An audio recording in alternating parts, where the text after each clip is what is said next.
If you'd like to get more out of your GHD sit-ups, this video is for you. If we look and break down the GHD sit-up in a couple little tweaks I'm going to recommend, there's a few ways we can get a lot more abs out of it in a few less other things, right? Often when people set up for their GHD, you'll see a setup like this. Bent knees, hips just off the pad. As I go down, I keep my knees bent. I get into a touched position. I'm at a nice open hip angle, right? I can hang out here all day. There's very little to no load on my abs right now, okay? The load has completely dropped off. Now when I come up, I'll intentionally straighten my legs, right? Incorporating a lot of other stuff, and I'll come up.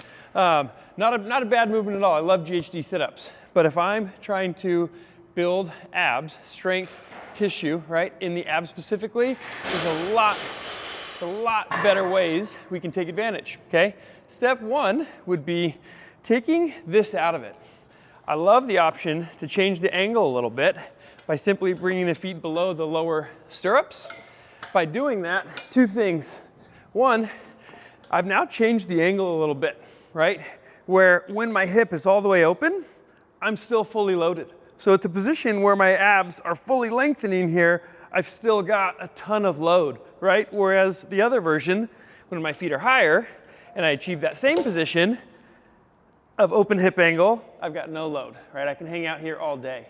So simply moving the feet a little bit lower and the hips further up the pad is going to give me a much better resistance profile for the abs, which is what I'm after, right?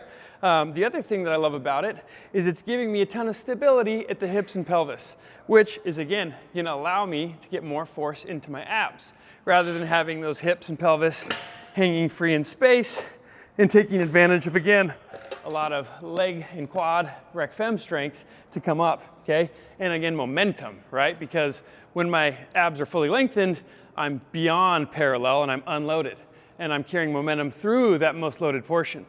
Another great option, whether or not you have a GHD, is to set the same thing up with some kettlebells and a bench, right? Super adjustable as well. I can move myself further this way to make it easier, further this way to make it harder. But either way, I almost like this option better than that one because I have a lot more freedom with how narrow or wide I put my feet.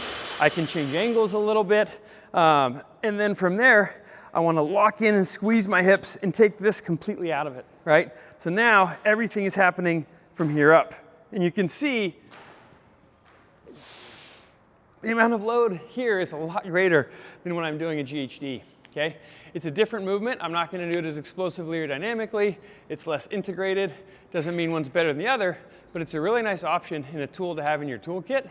And I find when I do a few of these before going into my GHDs, it's easier to carry more tension through here when I'm incorporating more work in the other parts as well. The other thing I love about this option, and you can do this on there as well, is hip flexor length, right? A lot of people have really tight and weak hip flexors, and one of the biggest issues is stretching is great, but loaded stretching is even greater. Here's one of my favorite loaded stretches for the hip flexor, right? I can go one leg to make it even more, and then slowly get into that really lengthened position, again with a lot of stability, a lot of safety if I need to just grab and come back up, right? But play around with this bench GHD option and see how much ab work and hip flexor work you can get in, and enjoy.